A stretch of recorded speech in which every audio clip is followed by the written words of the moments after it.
So, perfect. Good evening, everyone. Let's set some expectations before starting this presentation.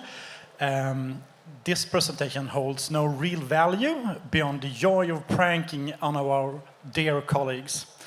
What you're about to witness is a lighthearted but elaborate prank executed with precision, a touch of creativity, and an aim to get under someone's skin. Kindly, of course.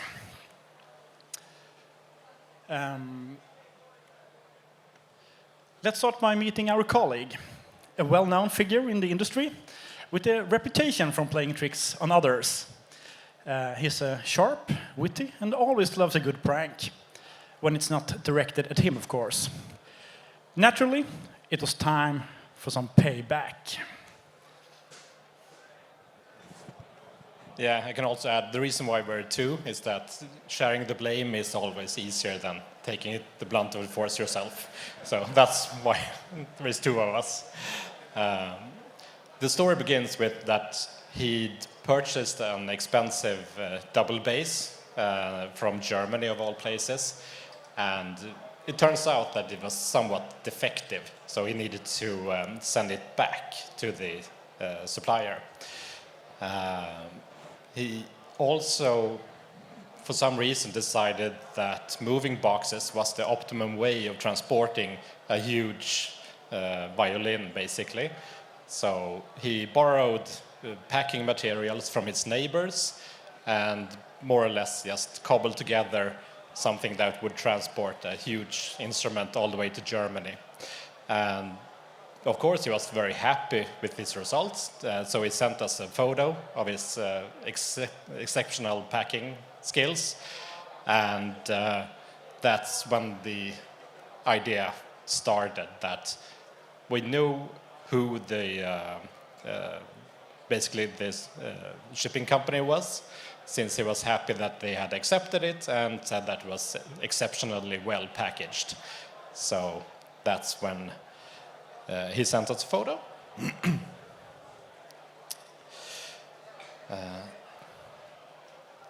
So what we did was we needed to somehow convince him that it's been damaged during shipping. That was our idea. And we first sent an email to the shipping company that more or less asked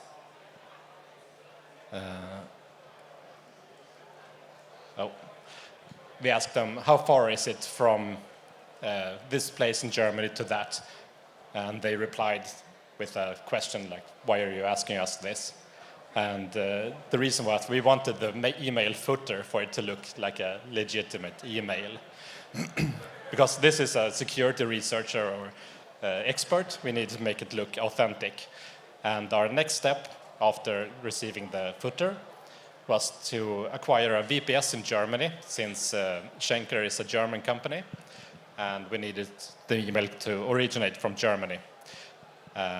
We also registered outbound Schenker DB SMTP domain, or PTR, for this IP address of the VPS, and then just proceeded to say that, sorry, sent an email saying that, sorry, it's been damaged during shipping, and due to the lousy packaging skills of you, the insurance won't cover this. And if you want the remnants of this double bass, you'll have to pay us 200 euros to get it back. Please inform us how you want to proceed. But surely he wouldn't fall for something such basic, so we needed some proof. So quick Googling gave us a random image of a broken double bass. Perfect, but not perfect enough. We then saved the image in Paint over and over, applying full JPEG compression each time. The result, a barely recognizable image that might possibly be a broken bass. Or not. Either way, now the waiting game started.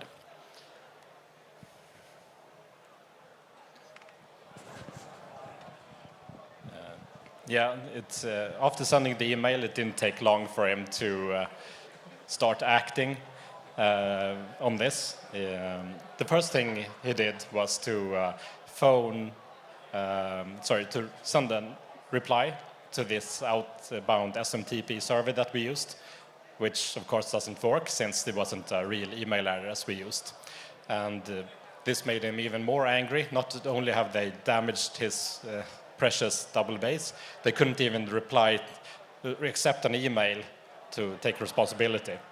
And he also then called Schenker, saying that it's been completely damaged, and how could they do this? They obviously had accepted the package, said that it looked fine, and they had no idea what he was talking about. And then he called the supplier of the double base, saying that, sorry, it's been damaged during shipping, you won't receive it, I don't want to pay 200 euros for this. And they also have no idea what was happening, and they were regretful that his base had been damaged, and he would then call them back. And as the panic increased, he then called his wife just to say that it's been damaged, and promptly hung up on her because he needed to phone his insurance company. And it was at that time when he was on the phone with his insurance company, he popped his head up in the office asking, like, is someone playing a prank on me? I just want to know because I'm about to file a claim for this precious thing. And But I think it took a while. It was an hour or so.